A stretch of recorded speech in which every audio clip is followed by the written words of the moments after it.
The day everything changed. The sun had barely risen over Delhi when Sundar Pichai's plane touched down. It had been years since he had last walked through the familiar corridors of India's capital. Yet something about this visit felt deeply different. The city's rhythm was still the same. Buses honking, street vendors calling, the air filled with the scent of tea and dust. But this time, Sundar wasn't here as a young engineer chasing dreams. He was here as the CEO of Google, carrying the weight of a world that constantly watched his every step. Still, beneath all the titles and applause, Sundar remained a man of quiet humility, guided by the same values his parents had taught him in a small Indian home decades ago. Work hard, stay kind, and never forget where you came from. As his car made its way through the busy streets toward the Prime Minister's office, Sundar gazed out the window at the faces of everyday people, students with backpacks, workers on bicycles, mothers guiding children across crowded crossings. Those faces reminded him why he had come back. India was changing fast and technology had become the heartbeat of that transformation. Yet Sundar knew that no code or algorithm could truly change a nation unless the people behind it believed in compassion, unity, and purpose. By the time he arrived, the security gates opened, and Sundar was greeted with a respectful nod by the guards. He smiled warmly and walked toward the marble steps leading to the main hall. Inside, everything gleamed with quiet authority. Polished floors, soft lighting, and the echo of distant footsteps. He had been invited for a private meeting with Prime Minister Narendra Modi to discuss new digital initiatives for rural development. Sundar had come prepared with charts, plans, and statistics, but he didn't expect that what he was about to witness would move him more deeply than any business achievement ever had. As Sundar entered the conference room, he found Modi ji sitting alone at the far end of the long wooden table. There were no aides, no cameras, no formal greetings. Just a man in his late 60s. Shoulders slightly slumped, his eyes fixed on a pile of documents. Sundar paused at the doorway, realizing for the first time how heavy leadership must feel when no one is watching. Modi ji looked up and smiled faintly, motioning for Sundar to sit. There was kindness in that smile, but also exhaustion, the kind that comes from years of carrying the hopes of millions. "Welcome home, Sundar," Modi ji said softly, his voice calm yet worn. "It's good to see someone who has done so much for India, even from afar." Sundar returned the smile, but inside he felt a strange tug of emotion. "Thank you, sir," he replied. "It's always an honor to be back. India will always be home." As they began to talk, Sundar noticed Modi ji glancing repeatedly at his watch, rubbing his temples now and then. The conversation drifted from technology to education, from artificial intelligence to agriculture. But behind every topic, Sundar sensed an unspoken fatigue in Modi's tone. He was listening intently, but his eyes looked tired, as if sleep had long abandoned him. And in that moment, Sundar realized something. This wasn't the powerful leader the world saw on screens every day. This was a human being, trying to hold everything together for his people. When their discussion ended, Modi ji stood up slowly and extended his hand. "Thank you for your time, Sundar. Your vision gives us hope," he said politely. But as Sundar shook his hand, he could feel how cold it was. The man looked pale, as though he hadn't eaten properly in hours. Sundar hesitated before speaking. "Sir," he said gently, "if you don't mind me saying so, you look exhausted. Have you had breakfast?" Modi ji chuckled weakly. No, not yet. Too many meetings. They never stop," he replied, trying to wave it off. But Sundar didn't move. Something inside him refused to let it go. "Please," Sundar said softly. "Take a moment. The work will still be here after you eat. Your health matters too." The Prime Minister looked at him with surprise. Very few people spoke to him that way, honestly, without flattery or fear. For a moment, silence filled the room, and then Modi ji smiled, this time with genuine warmth. "You sound like my mother," he said with a small laugh. "She used to say the same thing." Sundar smiled back. "Mothers are always right," he said, and without hesitation he turned toward the door. Outside, he quietly instructed an aide to bring something simple. Tea, fruits, maybe some parathas. Within minutes, a tray arrived. Sundar personally carried it inside and placed it on the table. Modi ji tried to protest, but Sundar shook his head. "Please, sir," he said. "Just for 5 minutes." The room felt different now, lighter somehow. Modi ji took a sip of tea and let out a deep breath. For the first time that morning, he looked relaxed. Sundar sat quietly beside him, not as a CEO or a guest, but as a fellow Indian watching another human being finally pause. "You know, Modi ji said after a while. People often forget that we are human too. They see the speeches, the policies, the power. But behind all of it, we are just trying to do our best. Sundar nodded slowly. That's what makes it so meaningful, he replied. The world doesn't change through power alone. It changes when leaders remember compassion. There was a moment of silence again, but this time it wasn't heavy. It was filled with mutual respect. Two men from different worlds connected by something simple yet profound. Empathy. As the tea cooled and the morning light grew softer, a thought stirred within Sundar. This visit wasn't just about digital innovation or government programs. It was about humanity, about the quiet power of care in a world obsessed with speed and success. And though Sundar didn't say it aloud, he made a silent promise to himself. To lead not only with intelligence but with kindness. After breakfast, Modi ji stood, his energy visibly renewed. Thank you, Sundar, he said sincerely. You reminded me of something important today. What is that, sir? Sundar asked. That sometimes the greatest leadership is shown not in speeches or policies but in small acts of kindness, Modi ji said. And that's something I must never forget. As Sundar left the office later that day, he felt a quiet satisfaction. The city seemed brighter, the noise somehow softer, but deep inside he knew this was only the beginning. That single morning would set off a chain of events no one could have predicted, events that would test his values, his patience and his belief in what truly defines greatness. Because in the days that followed, a single photo of that breakfast, leaked accidentally to the media, would ignite a national conversation about humility, leadership, and humanity itself. And as the world began to talk, Sundar would find himself caught between admiration and criticism, between truth and perception. He didn't know it yet, but that simple act of kindness would change everything. For him, for Modi ji, and for millions who looked up to them both. And as the plane took off that evening, Sundar looked out the window at the city lights below, unaware that the next time he would return to India, it wouldn't be for a meeting. It would be for something far deeper, something that would test not his intellect but his heart. The storm after the kindness? The morning after Sundar Pichai's meeting with Modi ji, the world woke up to an image that spread like wildfire across social media. It showed the Google CEO sitting beside the Prime Minister at a small wooden table, sharing tea and parathas. The simplicity of that picture contrasted sharply with the usual grandeur of political and corporate meetings. There were no press photographers, no staged smiles, just two men talking like old friends. It should have been seen as a beautiful moment of humanity. But the internet, as Sundar knew too well, had its own unpredictable rhythm. Within hours, the image was everywhere. On news sites, on Twitter, on countless memes that twisted the story into things it was never meant to be. Sundar's phone buzzed non-stop as he rode to the airport. His communications team had already sent him dozens of alerts. Sundar, you're trending worldwide, one message read. Some say it's inspiring. Others are accusing you of staging it. He stared at the screen for a long moment, feeling both gratitude and unease. In his mind, he could still see Modi ji's tired smile. The way the man had finally relaxed over a simple breakfast. Sundar had acted from instinct, not from strategy. But now that one quiet act of care had become a storm of interpretations. When he reached his hotel suite, he sat by the window overlooking Delhi's skyline. The sky was turning orange with the late afternoon sun. Yet Sundar felt strangely heavy inside. A knock on the door interrupted his thoughts. His assistant Mira entered holding a tablet. Sir, CNN, NTV, and Reuters are all requesting statements, she said softly. They're saying the Prime Minister looked unwell, that you intervened, that it was a symbolic act. Sundar sighed. Symbolic? Mira, I just asked a man to eat breakfast, he said, shaking his head slowly. How did something so simple become news? Mira hesitated before replying.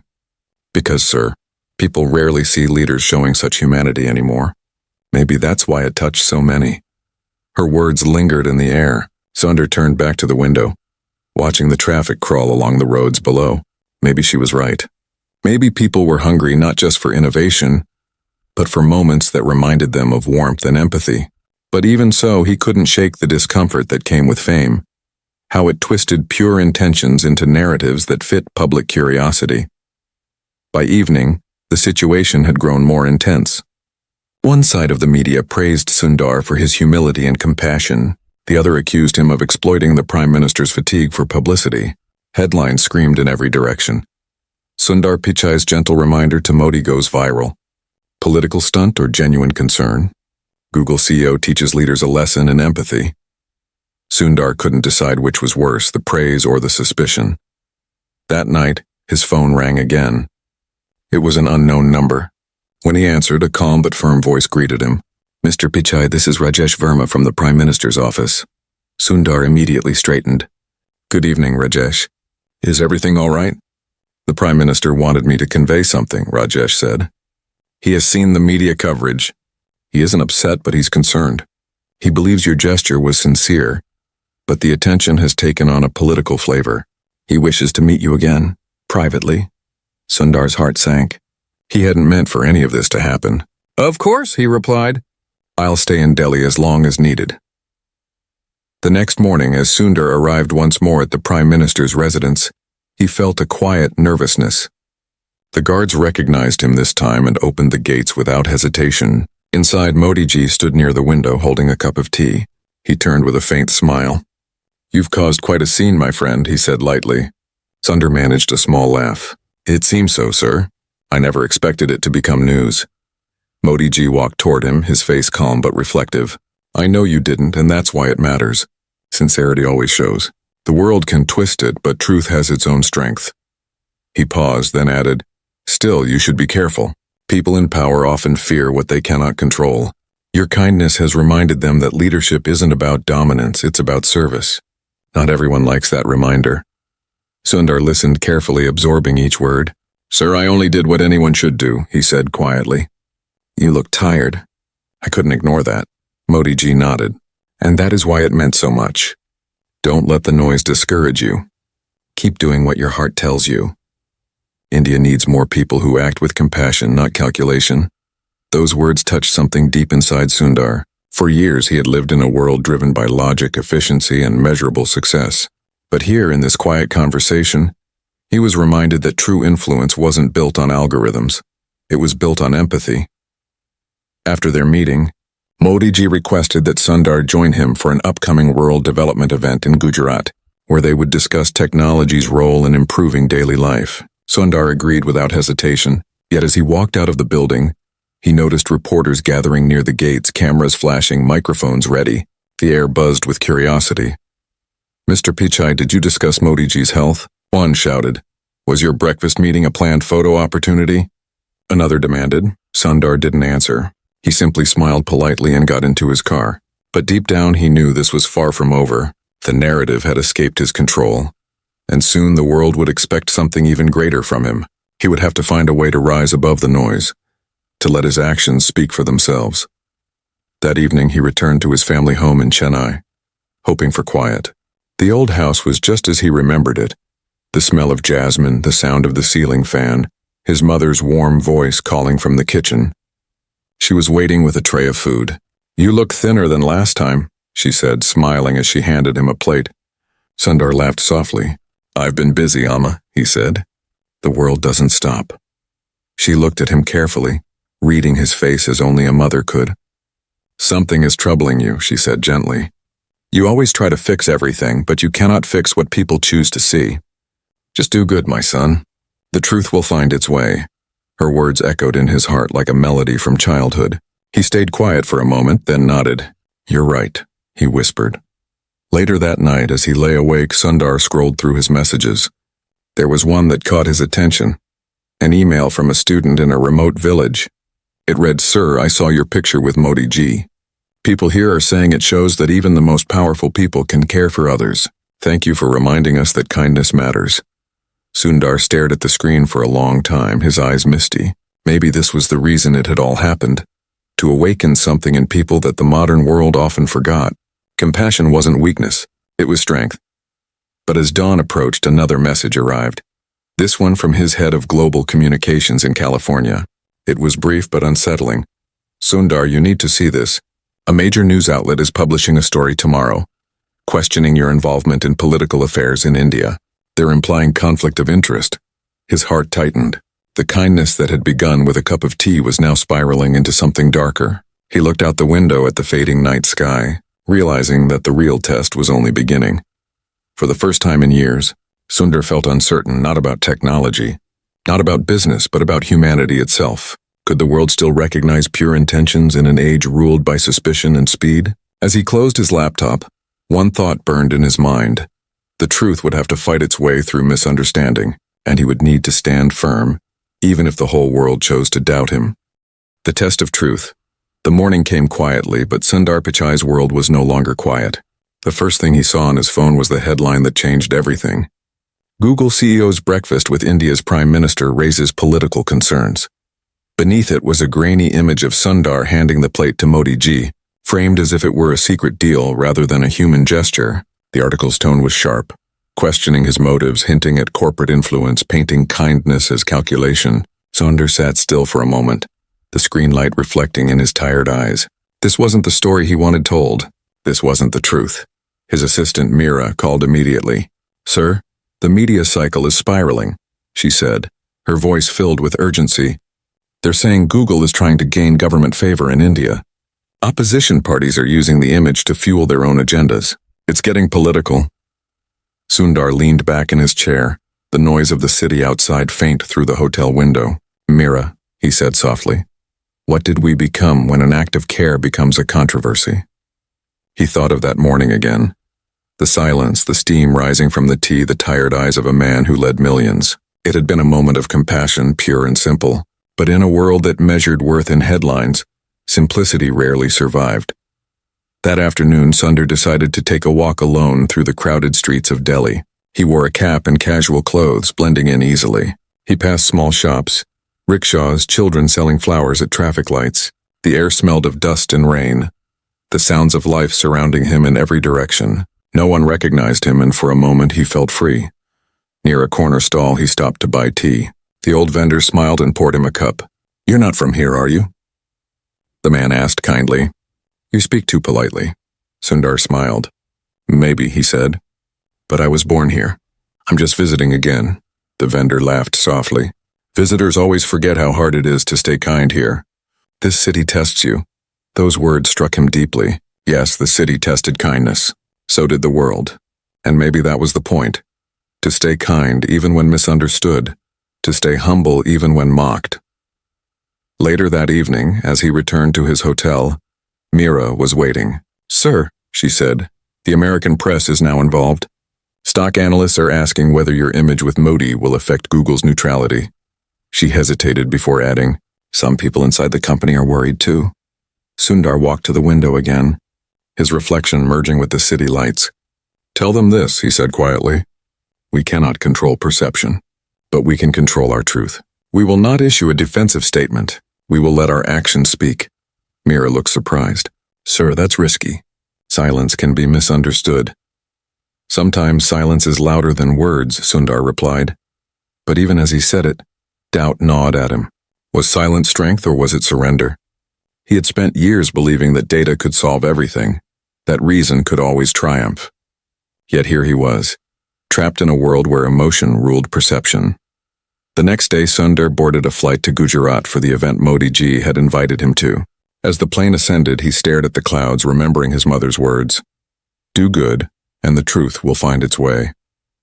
Perhaps she had known something he hadn't, that doing good often meant facing storms before finding peace. When the plane landed, the air was warm and dry. Thousands had gathered for the Digital Rural Empowerment Summit, where Modi ji was set to speak alongside Sundar. But as Sundar stepped onto the stage, flashes from dozens of cameras blinded him. Every lens was waiting to capture his next expression, every journalist ready to twist his next word. Modi ji greeted him warmly in front of the crowd, but their eyes exchanged something deeper, a silent understanding that both men were under scrutiny. When the Prime Minister spoke, he began with a line that caught everyone's attention. "Some say kindness is weakness," Modi said, his voice calm yet firm. "But I believe kindness is the highest form of strength. It's easy to build machines that think, but much harder to build hearts that care." The crowd applauded, but Sundar could feel the tension. Modi's words, though gentle, were directed at the storm swirling around them. Then it was Sundar's turn to speak. He walked to the podium, his heart steady but his mind alive with emotion. "When I was young," he began softly, "my father used to take me on long walks. He didn't have much, but he always said, Son, the measure of success isn't how high you rise, but how many you lift along the way. I never forgot that. He paused, scanning the audience. Yesterday, a picture went viral. Some saw strategy, but what I saw was humanity. We live in a world obsessed with speed, power, and perfection. But maybe the real progress is remembering to pause, to care, to share a meal when someone looks tired. The hall fell silent. Sundar continued, his voice growing steadier. Technology can connect us, but only compassion can unite us. No algorithm can replace empathy. No machine can replace heart. There was a long pause, then the audience erupted in applause. Even Modiji nodded with quiet approval. In that moment, Sundar felt the weight lift, even if just a little. But the victory was short-lived. Later that night, as he sat in his hotel room, Mira entered hurriedly with a worried expression. Sir, something happened. A well-known journalist just released a new piece online, claiming that Google may be influencing India's upcoming tech policies. They used your speech as proof. Sundar froze. Proof? He repeated quietly. Of what, kindness?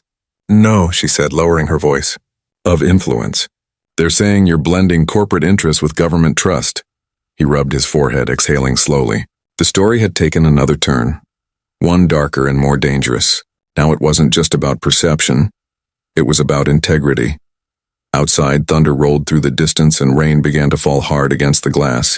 Sundar walked to the window and watched the water streak down, distorting the city lights. It felt like a reflection of his own thoughts, clear intentions blurred by misunderstanding. He knew what he had to do.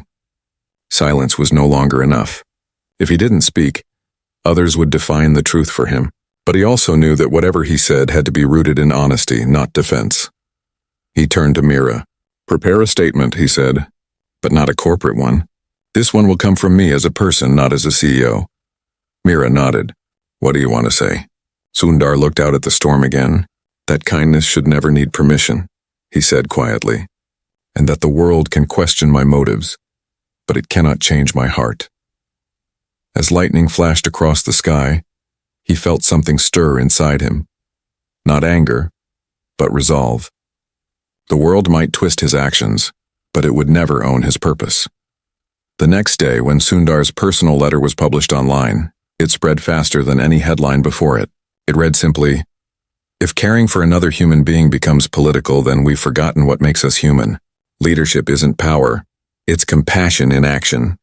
I'll continue to lead with both reason and heart, no matter the noise.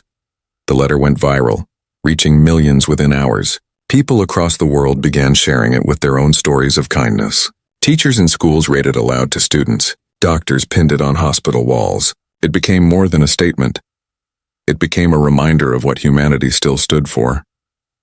But just as Sundar began to feel the warmth of hope again, Mira rushed in with new news, her face pale. Sir, she whispered, someone from inside the company has leaked internal documents.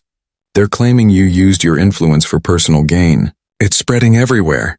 The words hit him like a thunderclap. Sundar turned slowly, his expression unreadable. He had expected criticism, but not betrayal. This was different. This was war. One that would test not just his patience, but his faith in people themselves. And as the rain fell harder that night, Sundar knew that the real storm was only beginning. The weight of betrayal. The next morning dawned gray and restless, as though the sky itself carried the unease of what had unfolded overnight. Sundar Pichai sat in silence, staring at the stream of messages flooding his phone. His name was once again on every major headline. Only this time it wasn't about kindness or leadership. Whistleblower alleges corporate manipulation in Indian tech partnerships. Insider claims Google CEO blurred lines between business and politics. And beneath those sensational titles, his photograph, calm, composed, but now twisted into the face of suspicion. It wasn't just the media this time. It was personal. Someone from within had done this. Someone he trusted. The quiet hum of the air conditioner was the only sound in his hotel suite as Sundar set his phone down. His reflection in the window looked almost unfamiliar. Tired eyes, faint stubble, the weight of misunderstanding hanging heavy over him. He had faced competition before. He had handled global crises, but betrayal came from places where trust once lived. Mira entered with hesitation, holding a folder. Sir, we traced the source, she said softly. It's someone from your policy team in the Singapore office. They leaked confidential emails, but they've been edited, taken out of context. Sundar took the folder from her, scanning the printouts. The so-called evidence showed nothing illegal, nothing even unethical. Just discussions about improving India's digital infrastructure through collaboration. Yet a few sentences had been rearranged, twisted to suggest backroom influence. The manipulation was subtle but deadly. He closed the folder slowly. "Who would do this?" he asked quietly, more to himself than to her. Meera hesitated. "Someone named Rajiv, sir. He was part of your early India initiatives team. He left the company 2 years ago on difficult terms. Apparently, he's been working with a political consultancy since." The words sank like stones in his chest. Rajiv had once been brilliant, young, ambitious, full of ideas. Sundar had personally mentored him, helped him rise through the ranks, and now that same person had weaponized fragments of truth into lies. For the first time in years, Sundar felt anger. Not loud, not explosive, but deep and silent. An anger born of disappointment rather than pride. "Prepare a meeting," he said after a long pause. "Not with lawyers, not with the board. With the people. The ones who work every day, who still believe in what we do. If we let fear guide us, we lose everything." Within hours, Sundar addressed thousands of Google employees via a live video conference. His tone was calm, but his voice carried the gravity of someone who had seen too much of how perception could destroy truth. "You've all seen what's being said," he began, looking directly into the camera. "And I know it hurts. Not because it questions the company, but because it questions who we are. Google was built not just on innovation, but on trust. Trust that we use our power for good. Trust that we do the right thing even when it's hard. What's happening now isn't just a test of reputation. It's a test of character." The chat feed filled instantly with messages of support from employees around the world. Short, sincere words that reminded him he wasn't alone. After the meeting, he sat quietly, his thoughts wandering back to India. He knew Modiji must have seen the news by now. The political storm would make their friendship seem suspicious, and still, Sundar hoped that the man he had shared tea with could see beyond the noise. Later that evening, as the city lights shimmered below his office window in Mountain View, a message arrived on his secure line. It was from Modiji himself. The words were brief but powerful. "Truth is like light, Sundar. It may flicker in storms, but it never goes out. Stand firm." Sundar read the message twice, feeling a strange calm wash over him. It wasn't reassurance he needed, it was reminder. That leadership wasn't about comfort, it was about endurance. But the storm refused to settle. Major investors demanded emergency meetings. Journalists camped outside Google offices demanding statements. Some critics called for him to step aside until investigations cleared his name. Even friends from Silicon Valley who once admired his humility now avoided comment. The isolation was brutal, but Sundar refused to let bitterness root inside him. One evening, while reviewing reports in his dimly lit office, Meera entered again. "Sir, there's someone here to see you," she said quietly. "He says it's important. Who is it?" Sundar asked, not looking up. "It's Rajiv." The pen in his hand froze. After a long silence, Sundar said, "Send him in." When Rajiv entered, he looked nervous but defiant, his eyes darting around the room. Sundar gestured for him to sit, though neither of them did. "Why?" Sundar asked simply. Rajiv hesitated, then spoke quickly as if rehearsed. "You taught me to challenge systems, to speak truth, to hold power accountable. That's what I'm doing. You've become the system now. Too close to leaders, too powerful. People deserve transparency." Sundar listened quietly, letting him finish. When Rajiv stopped, Sundar's response was calm but heavy. "And you think truth needs to be twisted to be heard?" Rajiv looked away. "Sometimes people only listen when it's loud." "No," Sundar said softly. "That's not truth, that's noise. Real truth doesn't need manipulation, it stands on its own." For a moment, they just stood there, two men separated by vision and values. Finally, Rajiv sighed, his voice cracking slightly. "Maybe I went too far. Maybe I just wanted to be noticed again." Sundar nodded slowly. "I understand," he said. "But you can't build purpose on bitterness, Rajiv. It always collapses." When Rajiv left, Sundar sat alone in the quiet office. Outside, the night deepened, the world buzzing with speculation. But inside, something within him steadied. Betrayal could wound, but it couldn't define him. What mattered was what he did next. The following morning, Sundar announced a global transparency initiative, one that would make corporate partnerships with governments fully visible to the public. It was a bold move, one that risked backlash but reflected everything he believed in. The media reaction was explosive. Some called it a masterstroke of leadership. Others said it was a desperate attempt to repair image. Sundar didn't care. He hadn't done it for praise. He had done it to reclaim the narrative from the shadows. And slowly the tide began to turn. Independent analysts reviewed the leaked documents and confirmed they were tampered with. Truth, as always, began to push through the cracks. One evening as he walked along the riverside in San Francisco, Sundar stopped to watch the sunset. People around him moved in a rush. Joggers, tourists, children chasing pigeons.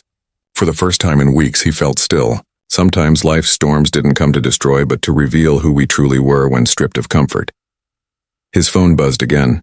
It was an email from Modi's secretary, inviting him to a small gathering in Delhi, a celebration of India's digital literacy milestone. The invitation carried a handwritten note at the bottom. No cameras this time. Just people. Sundar smiled faintly. Maybe this was the circle closing, not an ending but a renewal. Yet somewhere deep inside he sensed that destiny wasn't done with him yet. There was one more test ahead, one that would challenge not his career, but his conscience. And as the evening breeze carried the last light of the sun across the bay, Sundar whispered to himself, "Kindness began this, kindness will end it." The return to the heart weeks passed, and the noise began to quiet. The headlines that once shouted Sundar Pichai's name with suspicion slowly softened into stories of reflection and redemption. Truth, though delayed, had found its way through the fog of speculation. The investigation confirmed what Sundar had always known. There was no wrongdoing, no manipulation, no secret deal. The leaked documents had been edited maliciously, and Rajiv's public apology became one of the most shared posts on the internet. Yet Sundar didn't feel triumph. He felt something deeper, an ache for how fragile truth had become in the age of instant judgment. When the invitation from Modi arrived again, Sundar hesitated for a moment. He had learned that even pure intentions could be misread, but his heart told him to go. The gathering was small, quiet, and away from the cameras. Just a few teachers, local innovators, and students who had benefited from India's growing digital access programs. It wasn't about politics. It was about people. And that, Sundar thought, was what it had always been about. He arrived in Delhi under a soft morning sun. As his car drove through the familiar streets, memories of his childhood returned. The smell of roadside tea, the chatter of vendors, the faces of people who fought hard but smiled easily. He had left these streets years ago chasing dreams, but every time he returned, they reminded him that his story began not with success, but with simplicity. When Sundar stepped into the modest hall where the event was held, he found Modi already there, surrounded by a small group of children holding tablets. Their laughter filled the air like music. As soon as they noticed Sundar, they ran toward him excitedly, showing him apps they had built for schoolwork and local problems. One girl, barely 10 years old, proudly said, "Sir, I made an app that tells farmers when rain is coming." Sundar knelt beside her, smiling warmly. "That's wonderful," he said softly. "You're already changing the world." The Prime Minister watched from a distance, smiling. When the children left to join a workshop, Modi walked over and extended his hand. "Welcome back, Sundar," he said. "You kept your promise." Sundar looked at him curiously. "Which promise, sir?" "To lead with kindness," Modi replied, "even when the world made it difficult." For a moment they stood in silence, two men who had been through storms of their own, both aware of the invisible weight that leadership carried. Then Modi gestured for Sundar to walk with him to the courtyard outside. It was quiet there, the sound of distant traffic faint beyond the walls. "You know," Modi said slowly, "when that first picture of us went viral, I saw what people said. I saw how they turned something simple into something political. But I never blamed you, because I saw your intention that morning. You didn't see me as a prime minister. You saw me as a person, and that is rare." Sundar lowered his eyes humbly. "Thank you, sir. I've learned that the higher we go, the easier it is to forget that we're all human, and yet that's the one truth that connects us all." Modi nodded. "Yes, and that's why what you did mattered more than you realize. It reminded people that kindness still exists in the highest rooms of power." Their conversation drifted to lighter topics afterward. Education, youth, technology, the small dreams that grow into big revolutions. But under the surface, Sundar felt a quiet gratitude. The journey had tested him in ways he hadn't expected. It had shown him the fragility of reputation, the loneliness of leadership, and yet also the resilience of integrity. After the event ended, as he prepared to leave, one of the teachers approached him. She was an elderly woman with kind eyes and hands weathered from decades of work. She handed him a small piece of paper and said, "I tell my students that light doesn't shout. It simply shines. I think that's what you did." Sundar smiled softly, folding the note carefully into his pocket. He didn't need awards or applause. Those words alone were enough. That evening he visited his childhood home once more. His mother waited on the balcony, the same gentle smile on her face. "You look peaceful again," she said as he hugged her. "I think I finally understand what you meant, Amma," he said quietly. "You told me once that truth walks slowly but always reaches its destination." She nodded, placing a hand on his cheek. "And did it?" "Yes," he whispered. "But it took everything inside me to wait for it." They sat together in silence for a while, watching the sunset fade into soft orange and pink. The neighborhood kids played cricket in the street below, shouting and laughing without a care in the world. Sundar found himself smiling. Not the smile of a CEO or a public figure, but the smile of a son, a dreamer, a human being who had seen the world from every side and still believed in its goodness. Later that night, he received one last message, and this time from Mira. She had attached a video clip. Curious, he opened it. It was a montage made by school children across India, sharing stories of how technology had changed their lives. In one clip, a young boy said, "Sir, we saw your story. We learned that kindness is stronger than rumors." Sundar felt a tear roll down his cheek. He didn't wipe it away, because that single sentence carried everything he had fought for. As he stood on the balcony looking at the stars above, he realized that the real measure of leadership wasn't in the wealth one built or the power one held. It was in the hearts one touched quietly, without expecting anything in return. The world could misunderstand, twist, and shout.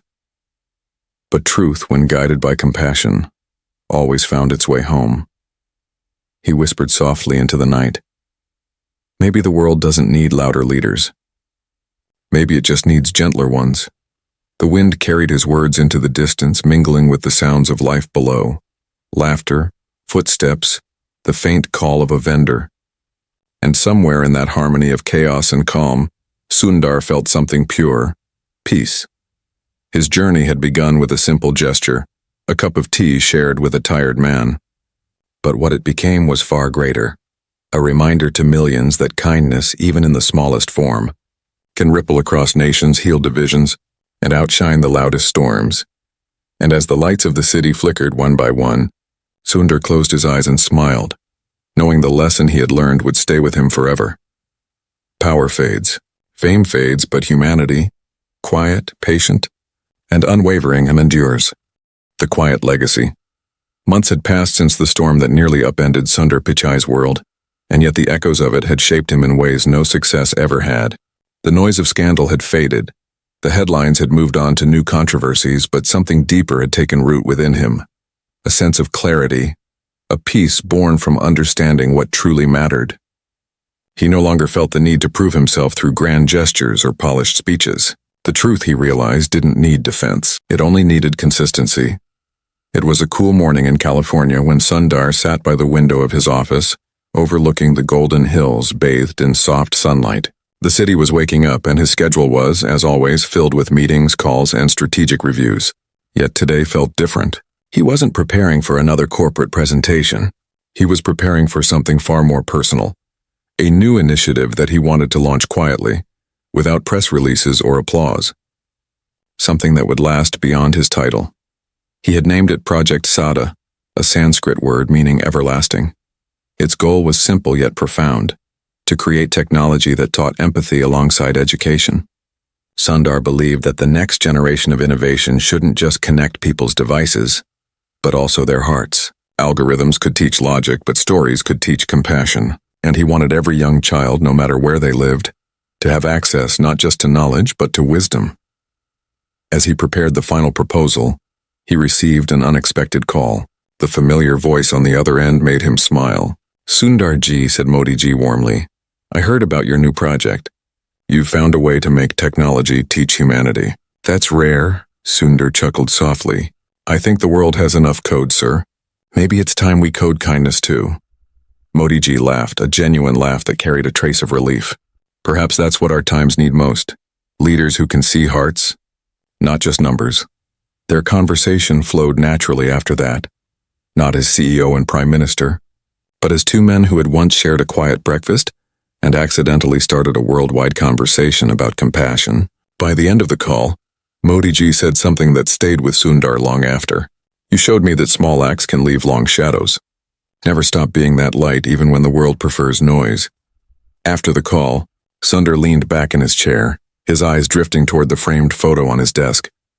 One that captured him, his mother and his two children in a simple moment of laughter.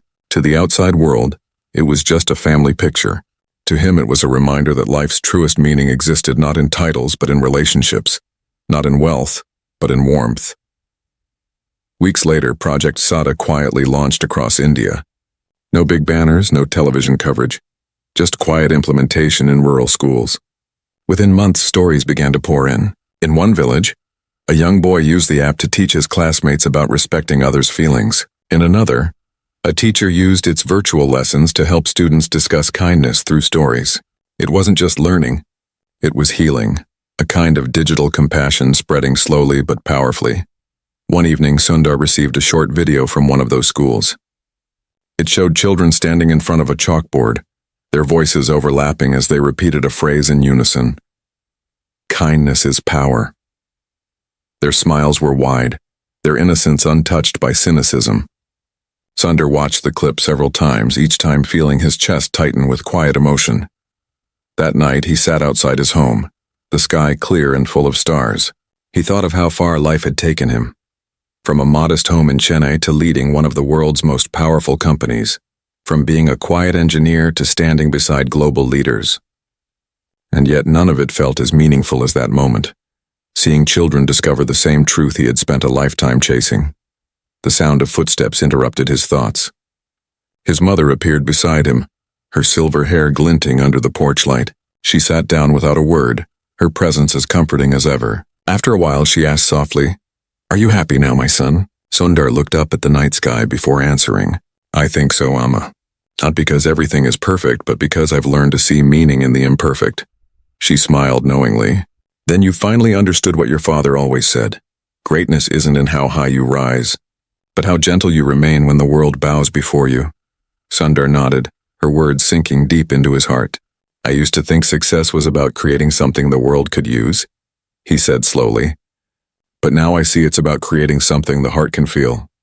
They sat together in silence for a long time, the crickets chirping softly, the wind carrying the scent of blooming jasmine. In that peaceful moment, Sundar realized that the chaos of the past year had not broken him. It had purified him. It had stripped away the noise and left behind only what mattered: empathy, humility, and purpose. A few months later, during a global technology conference, Sundar was invited to give a closing speech. The hall was filled with thousands of people. Cameras pointed toward the stage, expecting another powerful keynote about innovation or artificial intelligence. But when Sundar began to speak, his tone was soft, reflective.